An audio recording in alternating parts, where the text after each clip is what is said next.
La mexicana Paola Longoria cayó ante la argentina María José Vargas en la final de singles de la segunda fecha de la temporada 2019 en los Estados Unidos. Debido a esta derrota, Longoria no pudo alcanzar su título número 100 de su carrera, por lo que ha declarado en sus redes sociales que cancela todo tipo de compromiso externo para prepararse de cara al US Open que se jugará en octubre.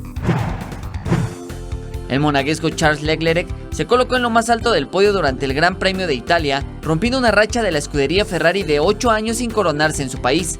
El segundo sitio lo ocupó el finlandés Valtteri Bottas, seguido de Lewis Hamilton. Checo Pérez se ubicó en la séptima posición.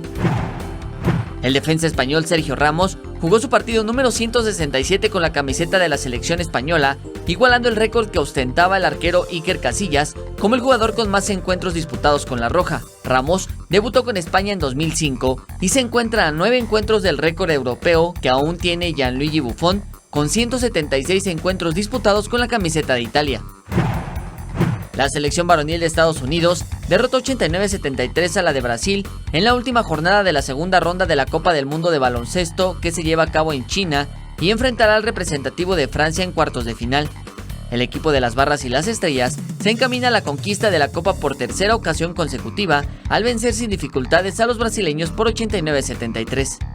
Jesús Arias, 21 Noticias.